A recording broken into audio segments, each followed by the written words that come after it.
बहुत कम लेता है वो। बहुत अच्छा लग रहा है। और आपने जो धैर्य रखा उसके लिए भी बहुत बहुत शुक्रिया करना चाहता हूं।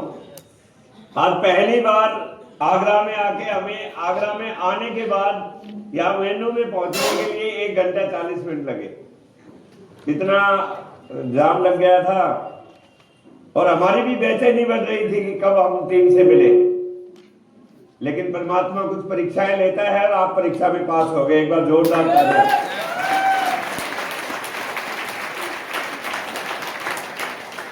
दूर दूर से आए सभी भाई बहनों का मैं आसिम के इस सेमिनार में हार्दिक अभिनंदन करता हूं। उस परमात्मा की बहुत बड़ी मेहरबानी है कि उन्होंने हमें आसिम जैसी अपॉर्चुनिटी दी।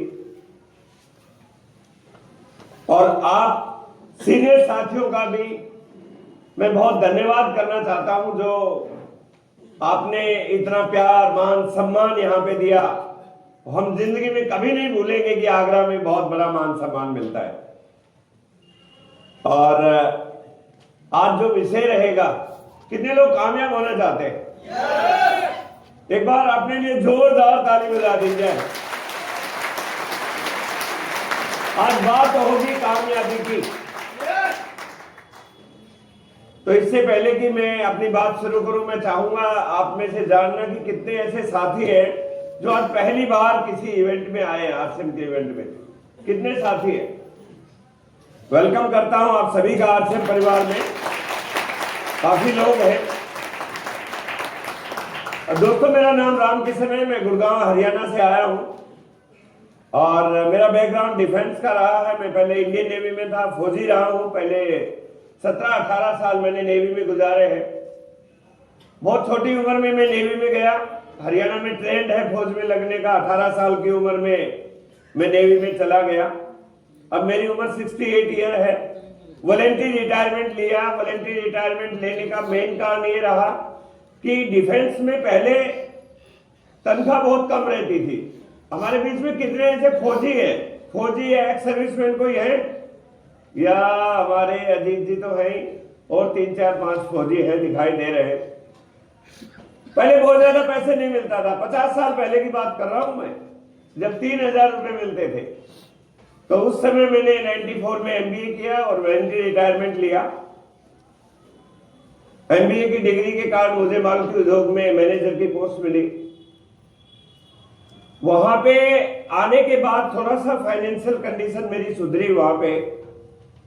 लेकिन जीवन की हकीकत मुझे वहां पे जाने के बाद पता चली कि जिंदगी के लिए, एंजॉय करने के लिए, सफल होने के लिए केवल पैसा नहीं चाहिए, पैसे के साथ बहुत सारी चीजें चाहिए। यस और नो? आम आदमी समझता है कि मेरे पास थोड़ा पैसा आ जाए तो मैं बहुत खुश हो जाऊंगा। और कई लोग तो जिनकी तनख्वाह कम होती है, जिनकी तनख्वाह 10,000, 15,000, 20,000 रहती है, वो ये सोचते हैं कि मेरी तनख्वाह 50, 60, 70,000, 1 लाख हो जाए तो मैं बहुत मजे में रहूंगा। तो दोस्तों, मैं बताना चाहता हूं कि 20 साल पहले मेरी तनख्वाह 70,000 रुपए थी जब मैं मारुति में मैनेजर था। और मैंने पैसे को बहुत नजदीक से देखा। क्यों देखा नजदीक से मैंने पैसे को? क्योंकि मैं जब पैदा हुआ तो हम 7 बहन भाई थे और छोटा सा खेती थी हमारी। मेरे माताजी पिताजी को मैं खेतों में काम करते देखता था और उनका रहन सहन, खान पान ऐसा था कि मैं यूं कहूं तो गरीबी को बहुत नजदीक से देखा मैंने। अब जरा महसूस कीजिए, कमाने वाला एक हो और खाने वाले 7 बहन भाई हो, तो चैलेंज रहेगा या नहीं? क्यों विनोद जी? चैलेंज रहता है ना। कमाई का साधन होना बहुत जरूरी है। तो उस गरीबी को मैंने बहुत नजदीक से देखा था और मन में एक संकल्प किया था कि मौका मिलेगा तो इस गरीबी की जंजीर को तोड़ना है। इसलिए मैंने जल्दी से अच्छी पढ़ाई की और पढ़ाई करते ही मैं टेस्ट पास किया। मैं नेवी में लगा। नेवी में जाके मुझे पता चल गया कि भैया यहाँ पे कोई गरीबी को तोड़ने का कोई चक्कर नहीं है, यहाँ पर केवल पेट ही भर सकते हो आप। इसलिए मैंने अपने एजुकेशन को अपग्रेड किया। मैंने बीए किया, बीएड किया, एमए किया, एमबीए किया और फिर मैंने अपने आप को तैयार किया कि मैं बाहर जाके पैसे कमाऊंगा। तो बाहर आके मैंने मारुति उद्योग में पैसे कमाने लगा, तनख्वाहें बढ़ने लगी। लेकिन दोस्तों, नौकरी करने वाला जो साधन है, नौकरी करने वाले की जो सोच है, वो उस तरह की डिजाइन हुई है कि वो कभी बड़ा सोच ही नहीं सकता। आप में से नौकरी करने वाले कितने भाई बहन हैं? क्या नौकरी करने वाला कभी ये सपना ले सकता है कि मेरा इनकम 1 करोड़ रुपया महीना होगा? कभी सोच सकता है? कई लोग तो हंस रहे हैं। 1 लाख की भी नहीं सोच सकता है। आजकल तो सोच सकता है, 20 साल पहले की बात कर रहा हूं मैं। लेकिन दोस्तों, करिश्मा क्या हुआ जिंदगी में? जब मैं मारुति उद्योग में था, उसी समय भगवान की बहुत बड़ी मेहरबानी मेरे पे हुई और आरसीएम बिजनेस की प्लान मेरे सामने आई। जानना चाहते हो प्लान क्या थी? सभी जानना चाहते हैं? मुझे बताया गया कि आरसीएम एक ऐसी अपॉर्चुनिटी है, जो भी जुड़ जाता है उसकी गरीबी की जिंदगी खत्म हो जाती है और वो अमीरों के जिंदगी में आ जाता है, अमीरों की जिंदगी जीने लगता है। और दोस्तों, इस शब्द को सुनने के लिए मैं बहुत बेताब था। एक दोस्त ने मुझे बताया कि आरसीएम एक ऐसी अपॉर्चुनिटी है जो आपको अमीरों में ले जा सकती है। मुझे कोई प्लान नहीं दिखाई गई, मुझे कोई प्रोडक्ट नहीं दिखाया गया, मुझे कोई चेक नहीं दिखाया गया, क्योंकि 20 साल पहले ऐसा कुछ था ही नहीं दिखाने लायक। लेकिन जो मुझे बताया गया, मेरे दिमाग में डाला गया कि ये अमीर बना सकता है, ये गरीबी को तोड़ सकता है, तो मैंने आरसीएम को एक्सेप्ट किया। लेकिन दोस्तों, ज्वाइन होने से अमीरी नहीं आएगी। मेरे अपलाइन ने, मेरे दोस्त ने एक अच्छा काम किया कि वो एक मुझे मीटिंग में लेके गए। जैसे आज बहुत सारे भाई बहन आए हैं ना पहली बार मीटिंग में, तो एक बड़ी मीटिंग में मुझे जाने का मौका मिला। वहां जाने के बाद मुझे कुछ महसूस हुआ। मैंने कुछ लोगों को स्टेज पे देखा। आपने भी देखा होगा कि बहुत सारे लोग ये बोल रहे थे कि मैं रॉयल्टी अचीवर हूं। सुना आपने ये सब? पहली बार मैंने ये सब सुना कि एक व्यक्ति बोल रहा है कि मैंने आरसीएम को ज्वाइन किया, मेरे को 2-3 साल हो गए काम करते करते, और मैं इस बिजनेस में रॉयल्टी अचीवर हूं। दोस्तों, जो व्यक्ति मुझे लेके गया था, मैंने उससे बोला, ये रॉयल्टी अचीवर कौन होता है? आपको शायद हंसी भी आएगी, मैंने एमबीए तक की पढ़ाई की थी, मैं नेवी में ऑफिसर था, मैं विदेशों में भी गया था, लेकिन मैंने रॉयल्टी का शब्द पहली बार आरसीएम की मीटिंग में सुना था। तो मैंने उस साथी से पूछा कि रॉयल्टी क्या होती है और रॉयल्टी किन को मिलती है? तो उस साथी ने बताया कि रॉयल्टी अमीर लोगों को मिलती है। रॉयल्टी एक ऐसी इनकम होती है, काम करो तब भी आती है, काम करने लायक नहीं रहो तब भी आती है, और इस दुनिया में नहीं रहोगे तो भी आती है। मैं बोला, कमाल यार, ऐसा तो हमने आज तक कभी बढ़ा ही नहीं। और दोस्तों, उस दिन मुझे महसूस हुआ कि यही वो अपॉर्चुनिटी है जिसकी मैं तलाश कर रहा था। और उसके बाद मैंने पूरी जी जान से, तन मन धन सब कुछ लगा के इस बिजनेस को काम करना शुरू किया। सबसे बड़ी बात यह रही कि मैंने इसे पार्ट टाइम काम करना शुरू किया, क्योंकि इस बिजनेस का मॉड्यूल है वो इतना जबरदस्त है कि आप इसे अपने काम के साथ शुरू कर सकते हैं। दूसरी बढ़िया बात, आपको कोई इन्वेस्टमेंट करना ही नहीं। जब इन्वेस्टमेंट करना ही नहीं तो रिस्क है ही नहीं। न रिस्क है, न इन्वेस्टमेंट करना है, और धंधे के साथ कर सकते हो, और बताया गया पूरे भारत में कर सकते हो। और सबसे बड़ी बात बताया कि यहां पे आपको सिखाने वाला, कोचिंग करने वाला भी फ्री में रहता है, कोई फीस नहीं देता है। दोस्तों, उस समय मैंने महसूस किया कि मुझे इस काम को करना चाहिए। आज सबसे पहले मेरे से यदि कोई बात सीखना है आपको, तो एक बात आज गांठ बांधना, जब तक डिसीजन खुद का नहीं होगा आप इस धंधे को कर नहीं पाओगे। कई बार बोलते हैं लोग, सर मेरे घर वाले नाराज हैं, कि डिसीजन आपका नहीं घर वालों का था। कई बोलते हैं पत्नी नाराज है, डिसीजन आपका नहीं है पत्नी का है। जिस दिन आपका डिसीजन होगा दुनिया की कोई ताकत आपको रोक नहीं सकती स्टार रूबी बनने से। मैंने डिसीजन लिया कि मैं आरसीएम करूंगा। क्यों? ध्यान से सुनना मेरी बात। आप सभी को मैं एक बात बताना चाहता हूं कि इस दुनिया में पैसा सबसे बड़ी दौलत है। हर आदमी को पैसा चाहिए। ये सर नो बोल नहीं रहे हो, बहुत पैसा है लगता है बैंक अकाउंट में। मैं बोलता हूं दोस्तों, गरीबी नरक है। कई लोग बोलते हैं कि मरने के बाद स्वर्ग नरक होता है। अरे नहीं भाई, मैंने देखा है गरीबी नरक होती है, नरक। और यदि जो लोग, कुछ साथी ऐसे होंगे जो गरीब होंगे, उस चीज को महसूस कर पा रहे होंगे, और यदि नहीं महसूस कर पा रहे हो तो किसी गरीब की झोपड़ी में जाके देखिए आप। अरे इससे बड़ा नरक क्या होगा? जिस इंसान ने अपने शरीर से बच्चों को पैदा किया, उन बच्चों को ठीक से रोटी नहीं खिला सकते, इससे बड़ा नरक क्या हो सकता है? अरे इससे बड़ा नरक क्या होगा? जिन बच्चों को हमने पैदा किया, उनको गर्मी सर्दी में तड़पती सर्दी में हम उनको कपड़े नहीं ला सकते, इससे बड़ा नरक क्या हो सकता है?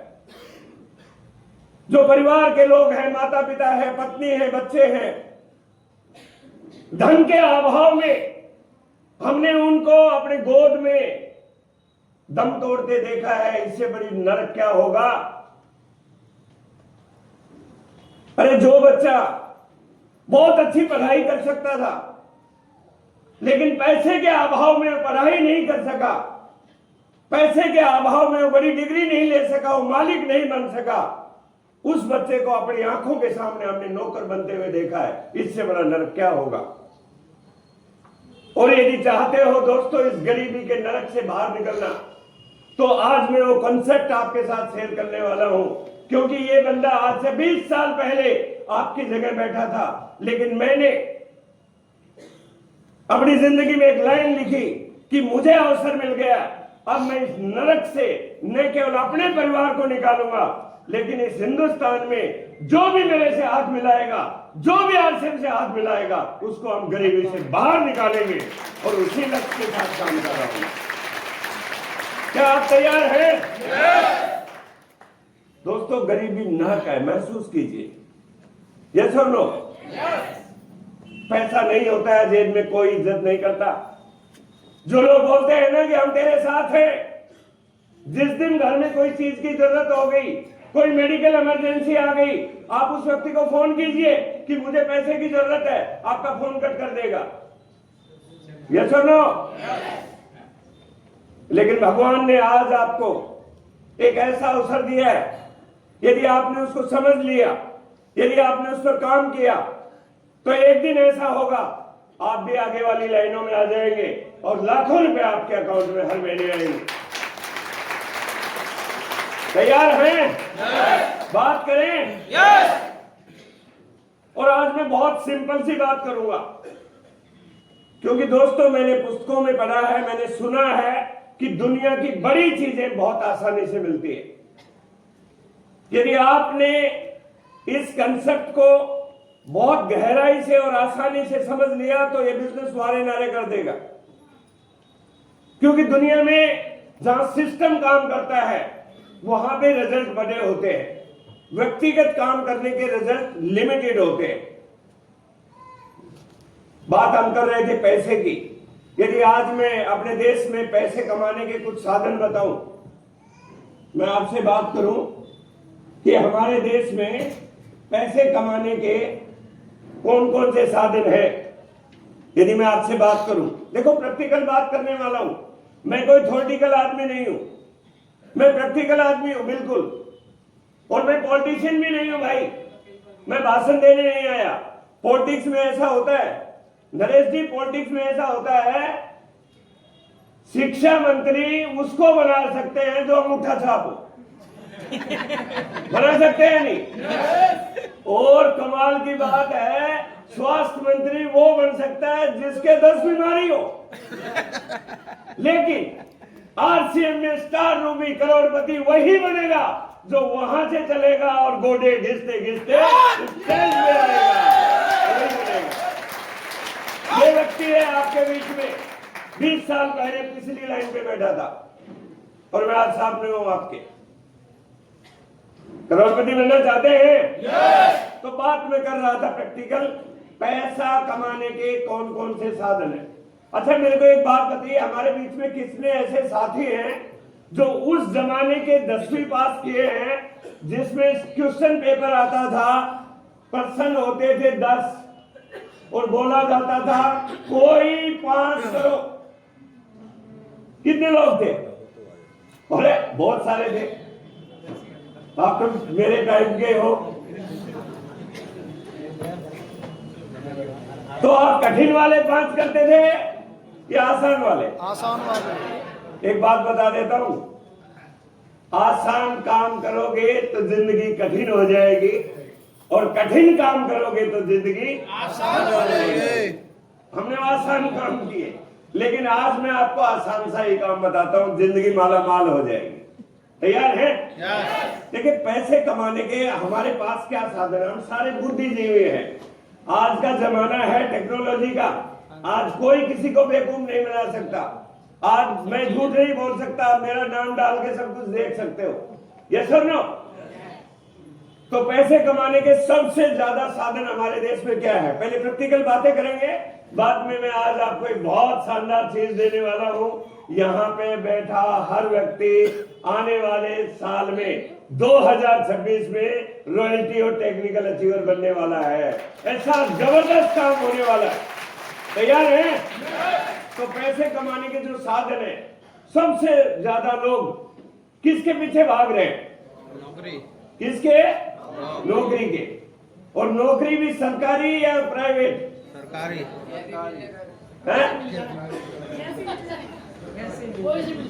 नहीं, पहले इसके पीछे भाग। पहले सरकारी।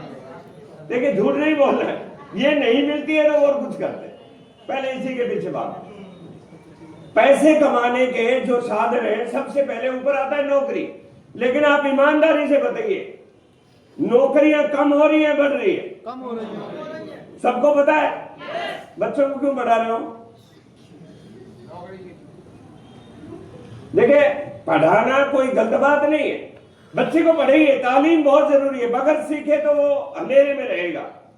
लेकिन नौकर बनाने के लिए, पढ़ाने के लिए जमाना बदल गया दोस्तों, क्योंकि सरकारी नौकरी तो खत्म हो गई है और प्राइवेट में भविष्य नहीं है। प्राइवेट क्या है? प्राइवेट तो लाला की नौकरी है, जिस दिन ना बोल दिया उसी दिन गया। और लाला की नौकरी किसी ने की है? की होगी बहुत सारे। लाला की नौकरी ज्यादातर कौन करता है? दुकानों में जो करते हैं, कपड़े की दुकान हुई, परचून की दुकान हुई। और वो लाला ऐसा होता है, मालूम है, नौकरी का तो काम लेता ही है, घर का भी काम करवाता है। कई बार ऐसे बोलेगा, अच्छा राधे श्याम तू अभी जा रहा है ना, शाम को 7 बजे जाते समय सब्जी दे दियो घर की तरफ, बोल देता है नहीं? अरे राधे श्याम तू सुबह आएगा ना तो मेरे बच्चे को स्कूल में छोड़ आना। हकीकत बताओ, होता है नहीं? तो नौकरी में तो भाई अभी स्कोप नहीं है, मुझे नहीं लगता है। लगता है क्या आपको? अच्छा, कई लोग बोलते हैं कि सर मैं तो बड़ा होके नौकरी नहीं करूंगा, मैं कोई बड़ा प्रोफेशनल बनूंगा, वकील, डॉक्टर, इंजीनियर, आईएएस, आईपीएस बन सकते हैं आप। जिसे बोलते हैं, क्या बोलते हैं? प्रोफेशनल, उसे बोलते हैं professional. MBBS, IAS, lawyer, engineer, MBA, CA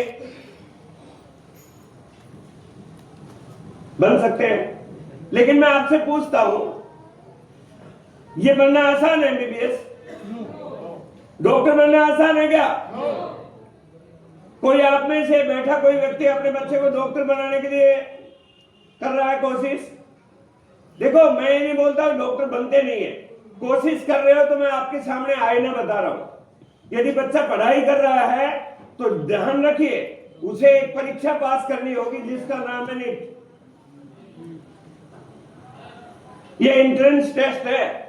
पूरे इंडिया में जितने बच्चे जाते हैं 85 लाख, उनमें से पिछले उसमें 714 लोग ही सेलेक्ट हुए थे केवल। अभी आप देखना कितनी पॉसिबिलिटी है। आईएएस बनाना चाहते हैं ना बच्चों को? पूरे भारत में जितने बच्चे आते हैं यूपीएससी क्लियर करके इंटरव्यू में 700 ही सेलेक्ट होते हैं, लाखों लाखों लोगों में। मैं नहीं बोलता कि आपका बच्चा नहीं हो सकता, लेकिन चांसेस कितने हैं ये देख लीजिए। आसान है क्या? नीट का एग्जाम पास करने के बाद 4 करोड़ रुपया चाहिए एमबीबीएस के लिए। 5 साल एमबीबीएस, 2 साल एमडी, 7 साल का कोर्स होगा। बच्चे पढ़ पढ़ के पागल हो जाते, सुसाइड तो कर लेते। और मैंने लेटेस्ट अभी एआई में पढ़ा कि अगले 5 साल के बाद डॉक्टर की जरूरत ही नहीं पड़ेगी। क्या होगा भैया? अगले 5 साल के बाद वकील की जरूरत ही नहीं पड़ेगी। तेजी से सब कुछ चेंज हो रहा है। आप समझ रहे हैं मेरी बात? मैं टेक्नोलॉजी की बात कर रहा हूं कि क्या खत्म करने वाली है। यहां पे स्कोप बहुत कम है। आपने देखा होगा आपके गांव में 40-50 आईएएस होंगे। नहीं है सर। कोई नहीं। मेरे गांव में पिछले 5 साल से कोई आदमी सरकारी नौकरी नहीं लगा है। आईएएस की तो बात छोड़ो। तो यहां स्कोप नहीं है, मानना पड़ेगा। ये समझ लो। तो पैसे कमाने आप सोच रहे होगे तो डराने आया, डराने नहीं आया भाई। 68 साल की उम्र है, मेरे भी बड़े बड़े बच्चे हैं, पोते हैं, पोती हैं, नाते हैं, सब हैं। मैं पूरे हिंदुस्तान में जाता हूं। मैं सिर्फ आपके आंखें खोलने आया हूं कि ये आरसीएम क्या है, क्या दे सकता है, उसी पे आऊंगा मैं आपको। तीसरा है, जब बच्चा नौकरी नहीं करता है और किसी प्रोफेशन में नहीं जाता है तो हमारे जमाने में बच्चे को दुकान खुला देते थे। ऐसे होता था ना? और उस दुकानदार को हम बोलते हैं ये बिजनेसमैन कि बिजनेस कर लेगा। आप मुझे बताइए, आप में से कोई दुकानदार है, कोई बिजनेस करने वाले हैं? एक बार हाथ ऊपर करो। ठीक है, मैं एक भाई से पूछता हूं, दुकानदारी में पहले मजा था या आजकल मजा है? बिजनेस पहले अच्छे चलते थे विनोद, आज अच्छे चलते हैं क्योंकि कंपटीशन है। अरे भैया, मेरी गली में पहले एक दवाई की दुकान थी, आज 20 दुकान दवाई की है। कंपटीशन है। पहले पूरे गांव में एक ही दुकान होती थी, आज गांव का कोई घर ही नहीं है जिसमें दुकान नहीं है। हकीकत है नहीं? कंपटीशन बहुत है।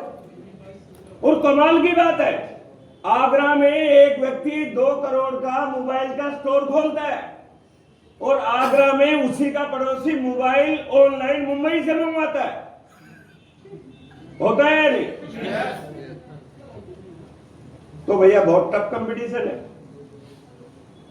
पैसा लगा तो सकते हो लेकिन प्रॉफिट नहीं निकाल सकते। हम इस चीज को देख रहे हैं लेकिन समझ नहीं रहे। तो भैया बिजनेस का भी रास्ता बंद हो गया। अब और किस चीज से पैसा कमा सकते हैं?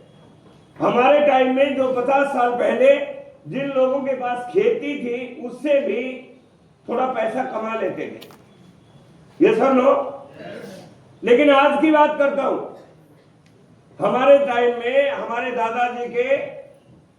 दादाजी के 20 एकड़ जमीन थी और दादाजी से 4। कितनी आई? 5 एकड़ हमारे दादाजी के। हमारे पिताजी 5, 1 एकड़। उसके बाद हम 3 भाई, और हमारे 3 भाइयों के भी 2-2 बच्चे। अब हमारे आती है 200 गज जमीन, इसमें घर बना ले या खेती कर ले। हाँ, गुड़गांव में 200 गज जमीन के लिए कम से कम 3 करोड़ रुपया चाहिए, कम से कम 3 करोड़ में आती है। तो 3 करोड़ हमारे पास था नहीं, अपने खेत में ही घर बना लिया। ये मैं हकीकत से रूबरू करा रहा हूं आपको। अब आप बोलोगे, कोई नए लोग होंगे बोलेंगे कि ये तो डरा रहा है हमें। डरा नहीं रहा हूं, आपको एक अपॉर्चुनिटी बता रहा हूं जो आपको, एक तो इन सारी चीजों पे कंडीशन लगती है। हर आदमी डॉक्टर नहीं बन सकता, हर आदमी सरकारी नौकरी में नहीं जा सकता, हर आदमी बिजनेसमैन नहीं बन सकता। लेकिन आज हमारे पास एक अपॉर्चुनिटी है बदलते युग की, और जिसका नाम है RCM। ताली मारने की बात है।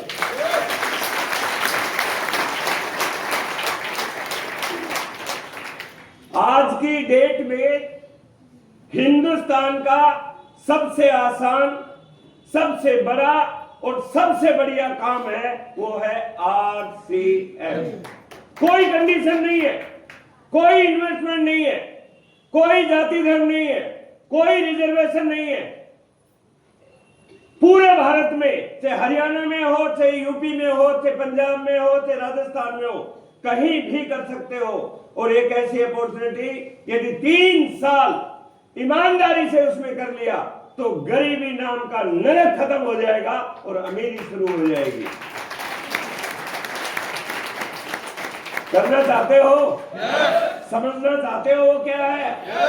और यदि वो समझ में आ गया, फिर नींद नहीं आएगी।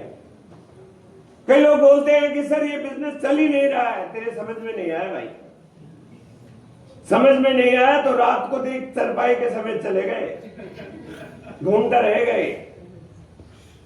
हाँ, जब ये हम इसके अंदर आए और जब ये हमारे अंदर आया, RCM जब आपके अंदर आएगा तो रात को सोते सोते जय RCM होगा। जब हम बोलने लगे तो हमारी पत्नी बोली, महाराज आप वहां सो। और ये पहचान बता रहा हूं मैं आपको, यदि सोते सोते जय RCM नहीं हो रहे, इसका मतलब आपके अंदर RCM नहीं आया है। अब किसके अंदर आएगा? जब कुछ दिखाई दे जाए। भाई कब आएगा आपके अंदर RCM? जब आपको कुछ दिखाई दे जाए कि इससे कुछ बनने वाला है। दोस्तों, दुनिया में अमीरी का एक सिद्धांत है, और वो सिद्धांत मुझे पता चला जब मैं RCM के बहुत सारे मीटिंग सेमिनार जब लगा था।